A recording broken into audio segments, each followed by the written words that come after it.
All right, well, it's another opportunity for a little video update here, and I'm in my office at the church, and I'll be going to at least one other location, well, two other locations that you'll see. And I'm just going to update you again on just a few things that are happening. The first thing I wanted to tell you about is that come this next week, Wednesday actually, Lent begins. And I don't know how many of you guys are very familiar with Lent. I think we're probably all at least a little bit familiar with it. But I didn't really know much about Lent when I was young, growing up in the church. Went to a church that we really didn't celebrate it. And then the first church that I ever actually worked in, where I was employed in San Diego, they actually celebrated Lent. And I got to really appreciate it during that time. And just to fill you in a little bit on what Lent is about, Lent actually, the word Lent actually comes from the Dutch word that means spring. That is their word for spring. And obviously Lent lands in the spring season, and they've piggybacked that whole idea of Lent leading up to Easter and in the springtime. And the actual Latin word for Lent is a word that means lengthening or increasing. And there's this idea of both the days lengthening and getting longer during spring, but also this idea of increasing our faith, increasing the amount of sort of effort or the step that we take into our faith leading up to the Easter season.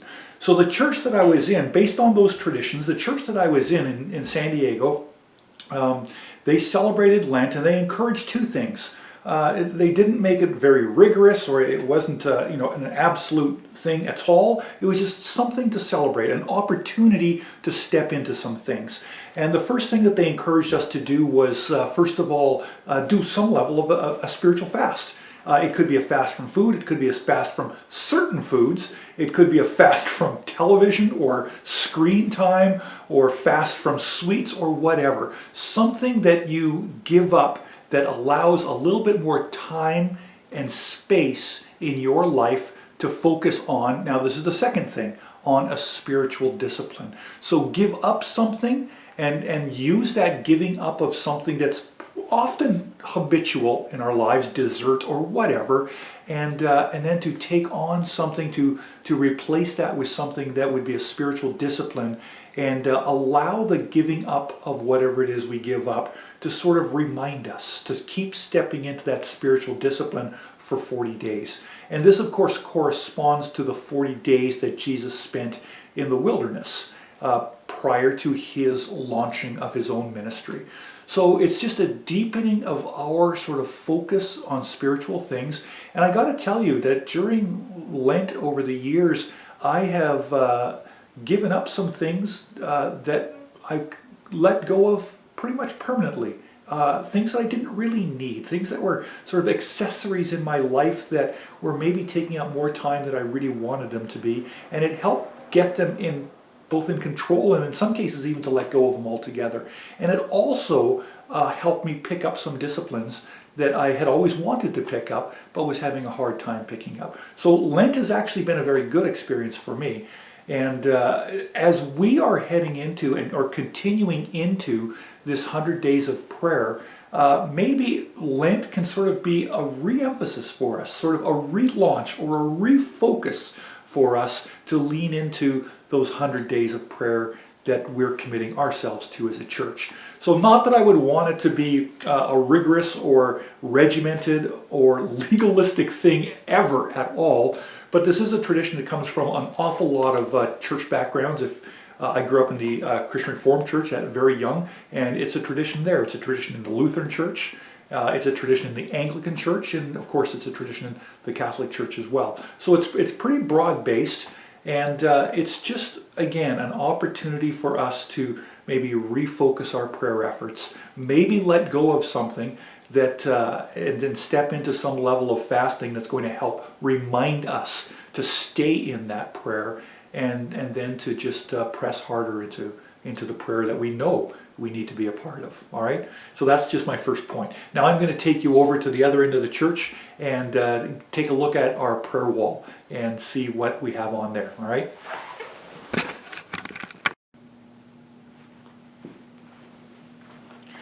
Okay, so here's our prayer wall, our 100 Days of Prayer focus.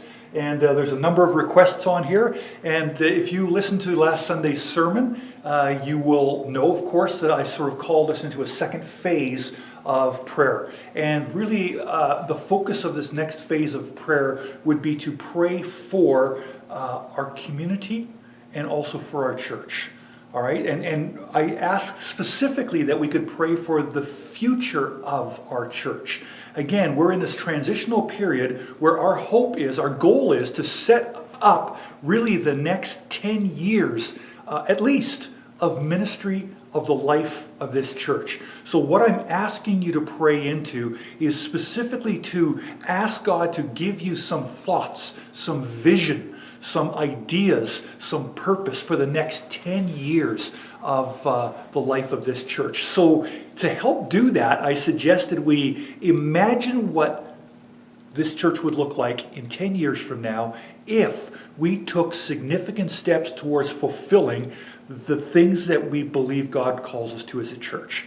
We could even take the very vision and purpose of our church and say, what would our church look like if we ultimately fulfilled this vision here in this community of Port Alberni? What would we have in terms of what our service would look like on Sunday mornings? What our Sunday school would look like on Sunday mornings? What our youth group would look like? What our outreach ministries and evangelism ministries would look like? What foreign missions ministries would look like? What fellowship and caring amongst each other and within this community ministries would look like. So imagine, set sort of on the horizon for yourself that almost idealistic picture of what this church could and should be according to what God has called it to be. And then what over the next 10 years would be some significant steps that we would need to take, that we should take in order to get closer to that ultimate vision of what our church should look like. All right, so 10 years, that's a long time. And take a look around you, even at the community too. And what's this community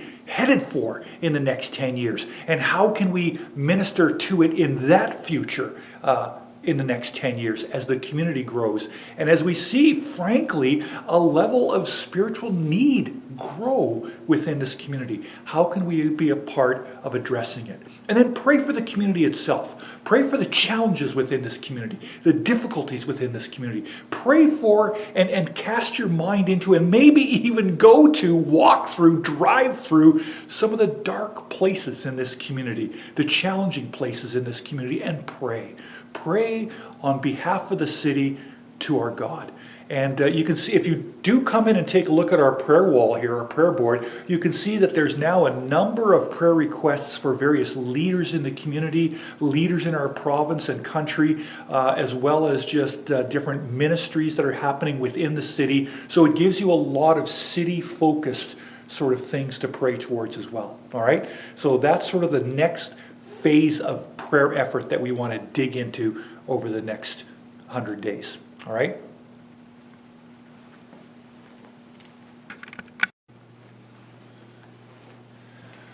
All right, my last little bit of video here, I think it's going to be a fairly short one this time, but my last little bit of video here is to actually wish you a happy Valentine's Day, all right?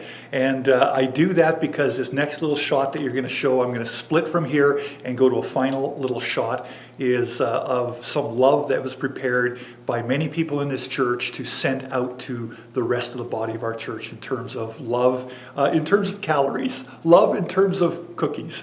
So Valentine's Day, we want to just wish you all the love from your family, your church here at Arrowsmith, and bless you on Valentine's Day. Enjoy it and know that you are loved and that you are cared for in this church. And we miss being together, but we're looking forward to that coming again soon. So God bless you. Have a great Valentine's Day and enjoy the treat from the church. All right. Have a great week. Ask the church ladies to, or the church members to bake some cookies for the Salvation Army, which we are now bagging, 3 to a bag, so that when they go around to the various locations, they can hand them out to the people in need within the community. And we've included heart cookies. There's the heart cookies right there. But that's not all there is. No, There's a whole array of cookies here. We're also giving some to that place beside the college for people that have disabilities and stuff. mental health issues. Mental health issues, yes, and so we're bringing some cookies there as well. All right. Look at all of these.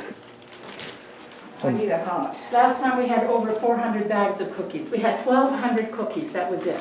No, we had 70, at Was Christmas it more? time, I don't know. it was something like 1,700. Wow.